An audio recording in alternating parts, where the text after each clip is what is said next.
On tonight's episode, a Chinese lab killed some people in Las Vegas. Lifetime Fitness is building apartments that make you feel like you're in a simulation, and your favorite brands that you know and love are falling apart. It's all right here in Anthony Dell Tonight.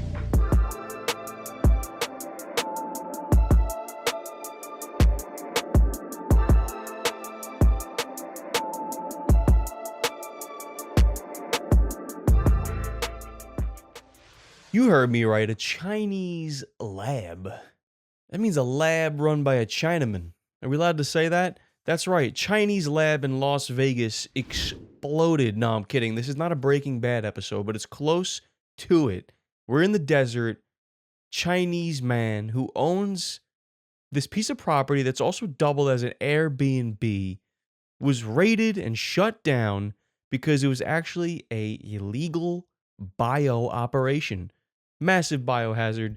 I believe what happened here, as we dive in, is some folks thought they were going to stay at a nice Airbnb. Turned out they're going to stay in a biological testing lab where they're doing God knows what. If you already felt like life is a simulation, that's exactly what Lifetime Fitness is trying to offer. More simulation for you.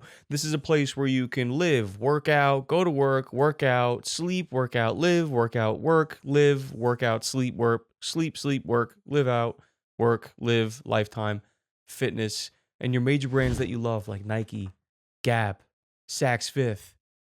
Big name companies fallen down, out with the old, in with the new. Let's get going here on the Chinese lab in Las Vegas. But first, if you haven't already, like and subscribe to support the channel. Check out the link in the description to join the Patreon and get access to the Discord. Join the green room. Be a part of the show. Suggest topics. We're growing here. ADT. Chinese labs in Vegas. Let's take a look. When disturbing allegations here about the discovery inside a home in Las Vegas. Was it an illegal biolab inside? Now comes news tonight. Multiple people who had been in the home claiming they'd been sickened. The vials recovered from that home, and what we've learned tonight. Here's Melissa Adon now. Tonight, as the FBI pores over mysterious vials and other evidence seized from an alleged biolab inside a garage in this Las Vegas neighborhood, new court documents claim multiple employees of the home's property manager became, quote, deathly ill after entering the home's garage or spending time in the home, which was also an Airbnb. One employee, who they call Kelly because she didn't want to give her name, told investigators that 5 days after entering the garage, they got so sick they could not get out of bed. Law enforcement sources told ABC News they took 1,000 items from the home, including vials of unknown substances, some labeled in Mandarin Chinese. The property manager, Ori Solomon, now under arrest, facing both federal and state charges, including disposing of hazardous waste consistent with biological agents. The homeowner is a Chinese national who was arrested in 2023 after authorities in Reedley, California said he operated an illegal biological lab that was funded by Chinese banks. He's pleaded not guilty. David, records show that homeowner has nearly 24 properties that ABC News sources say are now being searched. David? Melissa Adon here in Los Angeles tonight. Melissa, thank you. What do we got here in Vegas? What do we got here in Vegas? I mean, gone are the days of innocent meth labs out in the desert. When Breaking Bad came out, everybody was inspired. It was an inspiration piece at its best. That's exactly what it was. Go out, make meth, sell drugs the best. That show basically said to people, if you already sell drugs, you could be way better at selling drugs. And if you are as smart as this guy, then you could sell drugs even better. But nonetheless, this guy is a biolab freak. What are we going to find out? Is anyone going to talk about what he was making in there? Something so awful that people couldn't even sleep in like a separate room? Terrible biolab operation. But this begs the question, backed by national Chinese banks. How? Who's allowing this? Who's allowing this? Now, Vegas, America's playground. We can get away with a lot of shit in Vegas. What happens in Vegas is supposed to stay in Vegas, but not this damn Chinese biolab. And this is all we're ever going to hear of it. ABC's News is going to cover it. I'm going to talk about it. I got tons of questions. Who is this guy? How was he allowed out from... If you're doing some Doc Ock shit, you're in jail for life. That's what they should call the penalty for messing around with biological weapons.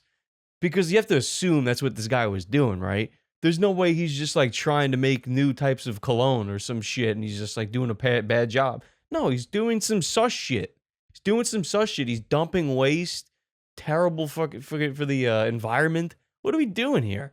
So you have to imagine. I mean, that's what we got to do. Basically, if you're doing some scientific shit, if you're wearing a hazmat suit, if you have to wear a hazmat suit for what you're doing, you probably shouldn't be doing it unless like you have the credentials to be doing it and you're in a proper place to be doing that. But if you're like this guy just doing it and then also like doubling the house as an Airbnb and keep getting people killed with the fumes of whatever the hell you're cooking up, you're getting the Doc Ock penalty. That's what we're calling it now. He got Doc Ocked. He got Doc Ocked, this guy. They saw him. He was cooking up some nonsense. He's evil, no good. He's an evil villain, Doc Ock. This is how super villains are made. In biolabs, by accident. And they get touched or they breathe in something and they're like, ah! It's exactly, ah! It's exactly how it happens. You don't want a Doc Ock situation on their hands. I mean, the funding by the banks of China. I mean, like, when they say it on the news, it's like all so obvious. Like, I mean, obviously, this is after the fact. They built the case, they raided the place, they shut it down.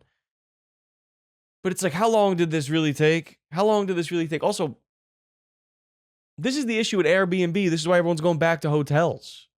You know, Airbnb was fun for some time. It's, look. Airbnb is great when you got the whole gang, big crowd. You need rooms. You need the leisure, you know, the freedom. You know, you're going to a certain place, whatever. You know, you're going to beach, something for like a weekend, extended stay. Fantastic. You got like 8, 10 people plus.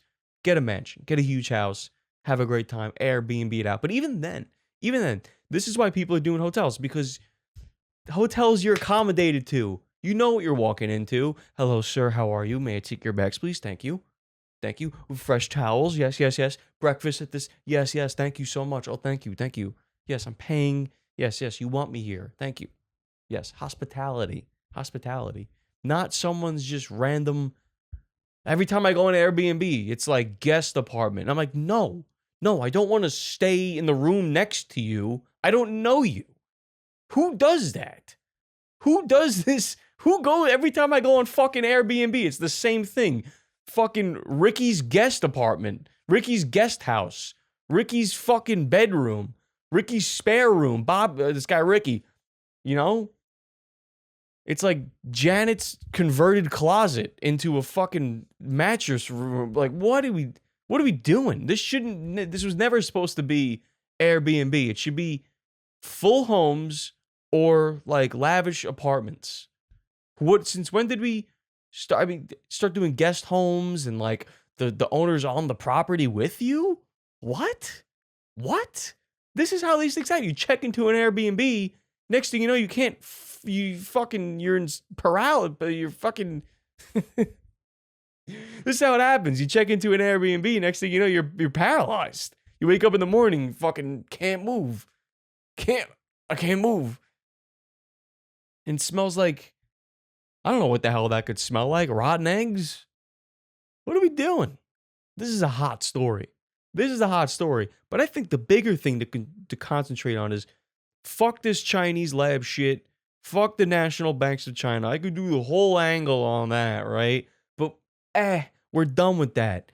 Airbnb, I'm calling you out. I'm calling you out now. I'm calling you out right now. Get rid of the funny business. We want full homes. We don't want somebody's extra spare room who could possibly be a murderer. We don't, since come stay with Richard. No, I'm not going to stay with this guy. I don't know this guy. Who would want to do that? Lovely home in Las Vegas. 2-bedroom, 2-bath, biolab in the basement. Come smell these wonderful, wonderful fumes in this lovely estate in Las Vegas while you're visiting. Don't tell anyone when you leave the state or the city. Ha ha ha. What? Airbnb, you're on watch. Of course, there is the question, though. This begs the question, what is going on here? What is going on here? There was a great story covered by Tucker Carlson, had some folks on that were talking about the drug dealers from China that are just in random states across the country pushing so much fent, so much drugs, and it's like full-blown like Chinese mob. And like they get money and they freaking get money from China and like they run a whole operation. It's insane. Go check out the episode. But this is like, this is like another factor that we're just starting to realize here is like they got labs. They're running drugs. They're freaking making Chinese food. Solid. Cool. We like that. We like food. Just give us the food. Enough of this. Enough of this. All this tactical and potential warfare and funded by the banks. And can you just make the fucking General Tso's? Make the General Tso's chicken. Sesame chicken. Egg roll. Wonton soup. This isn't racist. I'm just naming Chinese foods that I love. Just give us that. We'll give you fucking cheeseburgers. We'll give you fucking American pizza. All American food, just versions of fucking other countries' food. Hot dogs. You want a hot dog? We'll give you fucking... Do you want baby back ribs or not? Do you want baby back ribs? Or not? Do you want brisket? Do you want slow-cooked brisket from Texas? Imported. Huh? Then stop fucking with us. Stop building fucking biolabs and cocaine operations and fucking Wi-Fi systems in New York City that if you turn them on, no one can make a fucking phone call in a 100-mile radius. Just give us some food. We'll give you food. It's a good deal. I'll take that deal. This life is a simulation, right? Everybody thinks this once in a while, from time to time. You might sit there and think, is everything a simulation? I got something from Lifetime Fitness that might prove that theory to be true. Lifetime now has a $4,000 gym membership. Now, Lifetime started opening these residential health-centered complexes called Lifetime Living, where you actually live inside the gym resort. And this one specifically is located in Coral Gables, Florida, and has everything that you need from a living and working out standpoint. There are 3 options of rooms, from studio up to a 2-bedroom apartment, and everything in there is very up to date. Again, they want to make it feel like almost a resort, and this gives you full access to all the amenities inside, from the gym, fitness groups, pools, lounges, pet station, parking, and more. And if you have a membership here, you can go to any other 160 locations in the world if you actually live here. And currently there's only a couple of these Lifetime Living resorts, but the plan is to keep building more. And honestly, I really don't hate this idea. Obviously, over $4,000 a month is a lot for an apartment, but the idea is pretty sweet. Would you actually pay money to live here though? Healthy entertainment, healthy aging destination. You wake up, you go work out, and then you go to work. And when you're done with work, you can work out some more. Because there's a direct correlation between healthy living and success. We all see the angle. I think we see the angle here. But come on. Come on. You're living in a Twilight Zone. We're building Twilight Zones and we don't even know it. No one even's got a bad eye at it. It's pretty cool. I can go to the gym and wake up and go to the gym and go to work and come back and go to the gym and make the chicken and go to bed and get a massage and go to bed and wake up and make the chicken and It's a good dog, and it's a resort, but I live here. It's a resort, but I live here. No, I live at a resort. Now, price point. If it's 4,000 and change for all of that, and you can go to any 60 locations, pretty cool. Pretty actually good thing. I actually can get behind that. But as like a permanent place to live, I don't know. But if you're like got money, like and money ain't an issue, and you're traveling a lot, different cities, and they got one in like all the major cities, that's a pretty good. I gotta do a stint in Miami. I gotta be down in Miami for some work. Instead of doing like an Airbnb where you can get fucking fumed out in a biolab, why don't you check into the Lifetime Resort? You get a good room. They got the good gym. They got all the amenities you need. Working areas. You can get a massage. I could see that. But no one's going to do that. Very few people are going to be doing that. They're just going to live in a simulated environment for the whole time being. Everyone there is going to be like, hello, did you go to the gym this morning? I had a great workout. How about you? Hey, did you go to the buffet yet? They have protein pancakes. We're fucked. We're fucked. We're fucked. This is everyone just going to live in a space like this. This is going to be it. Everyone's saying they can't afford a home. But they're down to drop $4,000 a month because everything's within arm's reach. It's like that episode of SpongeBob where Squidward just fucking lives in that town where there's a bunch of Squidwards. And he just wakes up, supermarket, cycling class. It's the same thing. Wake up. Wake up. We're fucked.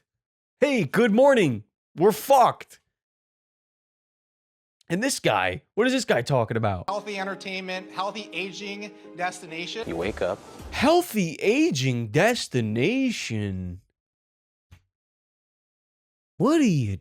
Healthy aging destination. People are just putting words together for no good reason.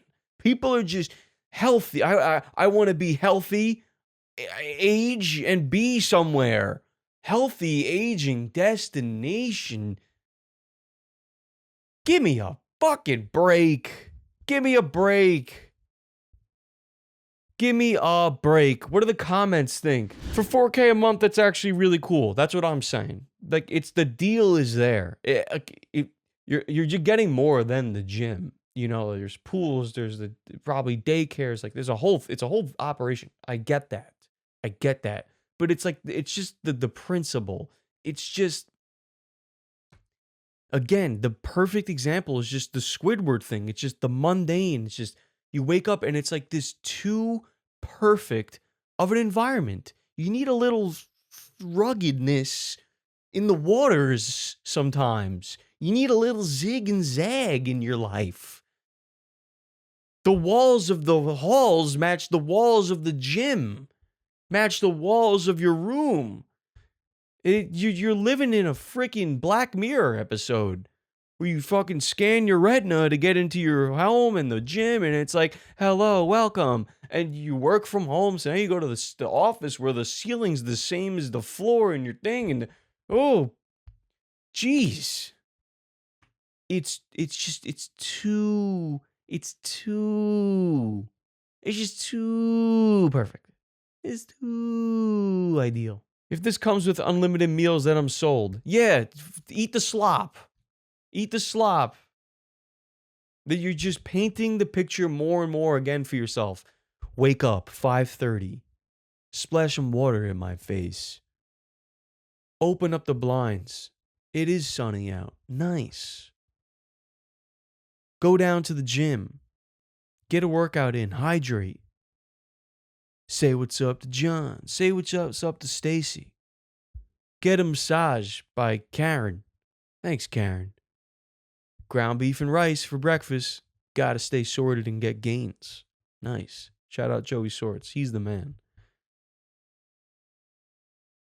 Head up to the room. Head up to the apartment. Shower. Get ready for work. Go down to the same place. I'm in the same building.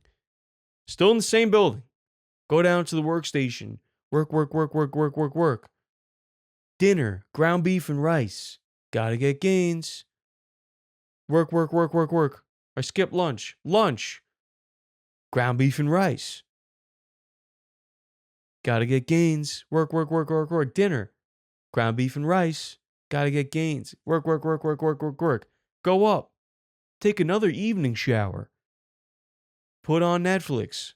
Watch Love is Blind or some shit. Whatever the fuck people are watching. Go to bed at a reasonable time. Wake up. And it's the same thing. Go down to the gym. What's up, John? What's up, Stacy? Karen, thanks for the massage. That was nice. Breakfast. Eggs and ground beef. Gotta get gains. Go up. Take a shower. You get the fucking point. You're Squidward. Does anybody want to be Squidward living in the situation? Grocery stores. Next thing you know, we have groceries here too. You'll never have to leave. You'll never have to leave the premises. Why would you ever want to leave here? You're not going anywhere. Look at this. Everybody in the comments is getting freaking sucked right in. 4K's not bad. 4K's not bad. 4K's not bad. 4K's a mortgage. 4K's a potential mortgage. If you put enough down, save up for a fucking home. Get a house with some lawn and put your feet in the grass and raise some kids and get a fucking playground in the backyard and get a HOA. I don't know. Have some fucking neighbors and check the goddamn mailbox. I don't know. Not the P.O. box. Damn it. 4K? 4K? What you're getting for 4K is sick. But it's like, damn it.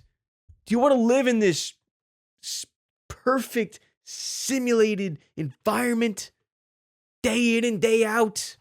Let me know in the comments below if it's for you. Some of America's most beloved brands are really on their way out. Whether you know it or not, they're hitting the panic button, or at least they should. Let me show you why. Nike's fucked. Yeah. They are. I mean, like, are they fucked, do you think? Nike is Macy's. Like, they'll always be wild. big. Who would have thought? Like, one of America's great brand, top 10. The problem I see is that I'm out a lot. I'm in all parts of the country, the world. I don't see any cool, important people wearing Nike. No. The only person I see are dictators and terrorists. Maduro wore a Nike looked tech fleece. like a rapper 5 years ago. Yeah, I'll tell you a really funny story. I'm not going to say his name, but we all know him. Sports agent, has big clients, listens to the podcast. He had $6,000 of credit for one of his clients. So we went to go, I wanted to get him Nike. He's like, I don't want anything. So he's like, oh, you could have it for your family. And he's like, my family didn't want anything. So he gave it to me. And he's like, does your family want I don't want anything? anything. And so I'm looking through it and I was like, fuck, maybe there's like a pair or two of shoes for my kids. Yeah. There's nothing. This brand is dead. This is just a single example, and I picked Nike because it's Nike. Everybody knows Nike. Everybody loves Nike. We all grew up at Nike. The first thing here to think about here is why is this happening? I mean, there's some good points made by the gentleman here in the podcast, right? Is anybody really rocking Nike like that when you're out like that? I don't know. I don't.